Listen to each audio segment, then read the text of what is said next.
This was impossible. For nearly 90 years, the Crusader Kingdoms ruled the Holy Land like an iron fortress. Their castles towered over the desert. Their knights were feared across the world. And at the center of their power stood a sacred relic, the true cross, a symbol they believed made them invincible. But on one scorching summer day, everything changed. The cross fell, the kingdom shattered, and one man became a legend. His name was Saladin. But here's what most people don't know. Before Saladin could defeat the Crusaders, he first had to save the Muslim world from itself, because in the 1100s, the Islamic world was broken, divided, suspicious, at war with itself. In Egypt, the Fatimid Caliphate ruled from Cairo, rich, powerful, but collapsing from corruption and political chaos. In Syria and Iraq, the Zengids fought under a different banner. Two Muslim powers, two rival dynasties, two separate worlds. And while they argued, the Crusader states grew stronger. Jerusalem, Antioch, Tripoli, fortified Christian kingdoms planted deep into the heart of the Middle East. The Crusaders weren't surviving anymore. They were thriving, and many believed the Holy Land would belong to them forever. Then came a young Kurdish commander named Yusuf ibn Ayyub. History would remember him as Saladin. At first, he wasn't supposed to become a ruler.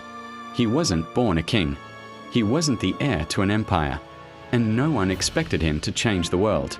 But Saladin had something far more dangerous than royal blood: vision. He understood something no one else did. The Crusaders could never be defeated until the Muslim world stood united.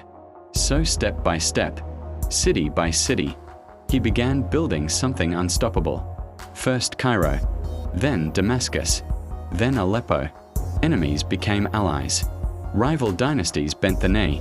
And for the first time in generations, the Islamic world began to unite under one banner: the Ayyubid Empire. Now the Crusader kingdoms were trapped, encircled. For decades, they had divided their enemies. Now, their enemies were becoming one.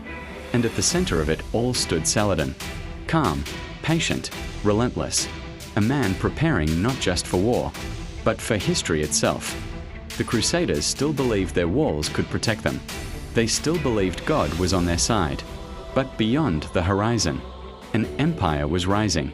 And soon, the deserts of the Levant would witness one of the most devastating campaigns in medieval history. The battle that would destroy the Crusader kingdoms was about to begin. Every great war needs a spark.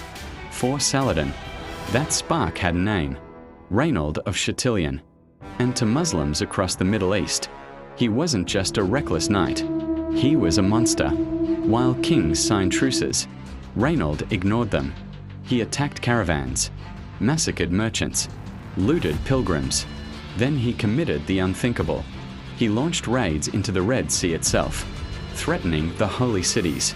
For the Islamic world, this wasn't just war anymore. This was sacrilege.